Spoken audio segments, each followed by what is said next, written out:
I think Yeah. Gavin Newsom is Pete is Buttigieg. I think there's great. a lot of candidates that we have to give them space. Yeah. And so I think in each element, there will emerge a leader, and that could actually be really good for America moving forward.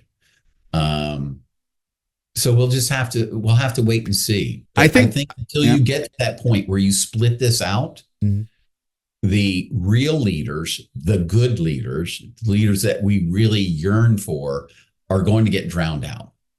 And they're going to get drowned out by the loud, boisterous, extreme that we currently see running. I think also the problem we have, I think reason why some of these hardcore real change leaders who would bring us like modern new change, I think the voter base would even go for them if they had exposure. I think the problem is, once again, that our democracy is paid for. You need so much money, and ultimately, even if you're a billionaire that's liberal, you're not going to speak against your pocketbook. Yeah. You're not going to be for unions. You're not going to be for raising the minimum wage. You're not going to get rid of that ridiculous concept of gratuity we have in the United States. Last time I was in the United States, I had a heart attack when at Starbucks, they asked me if I wanted to give a tip for 28%. I said, well, you smoking crack? What's wrong with you people? This is all, it's ridiculous. And now, in the post-COVID world that we live in now, even when you go in to do a pickup, they want a tip. There's no tablecloth. You haven't served me. What's the deal? I have a very difficult time understanding this now. Yeah. You'd mentioned something beforehand that you foresee maybe a solution for the United States is having a multi-party system. Living in Europe, that's standard here, and a lot of people will criticize the American system. I said, every system has its pros and cons. One of the advantages in the United States is that when one party wins, it wins.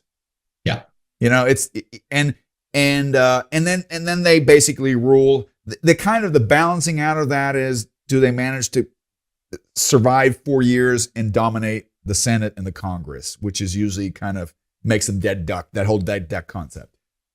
In Europe, we have a multi-party system. We just had votes in Austria, and the wrong party got 30% of the vote. I think also the wrong parties all over the world are looking to the United States, and what we do in the United States invigorates the same thought process elsewhere. But the European thing is. You can't rule with 30%. So the only way for you to rule is to have a 2-party or 3-party blend, which kind of gives you this wishy-washy kind of thing. Would you prefer that in the United States versus this one takes all concept? For now, I would like to do this in steps. Okay. I think the first step is 4 parties. Okay. And let's keep it as it is, winner take all sort of thing. Yeah, but you'd have to have more than 50% then, or would it just be the plurality that would win? Plurality vote. Okay. Look, a lot of times we have plurality win. Yeah.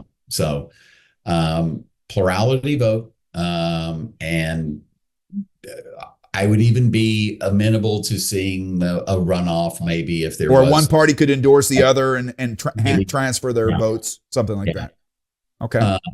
But I don't think we're at the parliamentary level yet. And hopefully we won't go there, because there are pluses and minuses to both. I absolutely see that.